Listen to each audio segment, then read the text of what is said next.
오늘의 하나님의 말씀입니다. 창세기 15장 2절 나는 무자하오니. 제목은 내 몸 안에 있는 장점과 단점. 오늘은요, 제가 창세기를 시작한 지 딱 1년 된 날입니다. 1년 동안 정신없이 달려왔습니다. 내가 뒤돌아보니 이 1년 동안 한 것은 오로지 창세기밖에 없습니다. 한번 다르게 생각하면 내가 창세기에 몰두하지 않았으면 지난 1년 동안 내 인생에 흔적을 남긴 것이 뭐가 있겠는가 생각을 해 봅니다. 1년 동안 계속한 것이 겨우 창세기 15장까지 도달한 것입니다. 여러분 각자들도 한번 자기를 뒤돌아 보시기 바랍니다. 한번 살펴보시기 바랍니다. 1년 동안 내가 흔적을 남긴 일이 있나? 있으면 그 일이 뭔가? 또 그것이 세상 일인가? 아니면 주님의 일인가? 호랑이는 죽어서 가죽을 남기고 사람은 죽어서 이름을 남긴다고 하는데 도대체 난 어떤 것을 향해 이름을 남겼는가요? 세상 물질을 취득하기 위해? 세상 명예를 얻기 위해? 또한 건강을 얻기 위해? 하여간 무엇을 하여도 좋습니다. 1년 동안 전심전력하여 맹렬히 하나의 목표를 향해 매진하였다면 성공한 것입니다. 이 시대는 시지푸스 시대입니다. 알베르 까미가 지은 책 시지푸스 신화의 주인공 시지푸스 왕이 바로 나와 여러분들이기 때문인 것입니다. 평범한 일이 매일 반복되어 어제와 오늘과 내일이 구별되지 않는 삶을 사는 시대가 바로 이 시대입니다.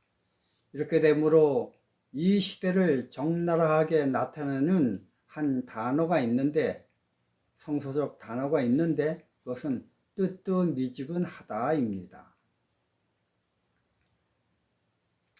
이 세대를 다른 말로 표현한다면 목표가 없는 시대라고 정의를 내릴 수가 있습니다. 목표가 없기 때문에 삶 자체가 표류하게 되고 뜨뜻미지근한 삶이 매일 반복됩니다. 또 한편으로는 이 사회를 가리켜 중독 사회라고 명명할 수도 있습니다. 제 정신이 없자 자기를 일으켜 세우기 위해 자기를 남에게 삽입시킨 대상의 힘에 의해 내가 존재되는 시대인 것입니다. 예를 든다면 커피 중독, 일 중독, 술 중독, 게임 중독, 도박 중독 등등 온통 세상은 중독으로 꽉 차 있습니다. 직장에 다니는 샐러리맨들은 일어나자마자 제일 먼저 휴대폰을 사용하여 주식 동향을 살펴봅니다. 이것도 어쩌면 일종의 도박 증세입니다. 이처럼 현대인의 삶은 중독되지 않으면 제대로 살 수 없는 시대가 되어버렸습니다. 나를 나로 만드는 고유한 자유의지를 나 이외의 다른 것에 맡기는 인생, 그러므로 그것의 힘에 의해 내가 존재되는 중독된 삶의 시대가 바로 지금입니다. 그렇기 때문에 내 목표가 없고 중독된 것의 목표에 내 목표가 삽입되어 어쩔 수 없이 따라가는 허무한 삶이 고정된 시대가 바로 지금입니다. 어쩌면 아브라함도 중독된 삶을 산 사람입니다. 그가 그렇게 중독된 사람이 된 것은 그는 무자하기 때문이었습니다.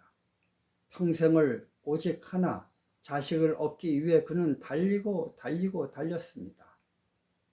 그의 신앙, 그의 삶, 그의 희망, 하여간 아브라함의 모든 삶의 목표는 오로지 아들이었습니다. 창세기 12장 1절 여호와께서 아브라함에게 이르시되 너는 너의 본토 친척 아비 집을 떠나 내가 네게 지시할 땅으로 가라. 그가 이런 조건으로 하나님과 약속한 이유는 창세기 11장 29절 30절 아브라함의 아내 이름은 사레며 사레는 잉태하지 못함으로 자식이 없었더라. 자식이 없었기 때문에 그렇습니다. 그러므로 자식을 얻기 위해 자식을 준다고 하는 하나님의 약속을 믿고 감히 생각도 못하는 아비 친척 조국을 떠나 미지의 세계로 여행을 떠난 것입니다. 이후 아브라함의 삶은 100% 다 자식을 얻기 위한 몸부림이었습니다. 아브라함이 기록된 성경을 잘 읽어보십시오. 그 내용은 온통 다 자식과 연관된 기사들 뿐입니다. 대표적인 것이 그의 종 다메섹 엘리에셀이었고 하갈을 통한 이스마엘 사건이었습니다. 그러므로 그는 자식에 대한 집념, 자식을 얻기 위한 열정이 그의 온 인생을 휘어잡았고 기도도 초점이 자식에 맞추어져 있는 뚜렷한 기도를 하였습니다. 이로 인한 결과로 결국 그는 그의 이름을 남겼는데 그 이름이 바로 믿음의 조상 아브라함이었습니다. 평생을 아들을 주신다는 여호와 하나님의 약속 하나만 믿고 살았던 결과물이었습니다. 이러한 아브라함의 인생은 전적으로 우리를 향한 하나님의 표상학적 가르침입니다. 아브라함이 평생을 오로지 아들을 얻기 위해 산 것처럼 우리도 하나님의 아들 예수 그리스도를 얻기 위해 평생을 아브라함처럼 매진해야 된다는 것을 알려주고 있습니다. 요한복음 5장 39절 너희가 성경에서 영생을 얻는 줄 생각하고 성경을 상고하거니와 이 성경이 곧 내게 대하여 증거하는 것이로다. 저는 성경이 나의 구세주 예수님에 대해 알려준다는 말씀에 의지해 1년 동안 창세기에 매진하였습니다. 여러 친구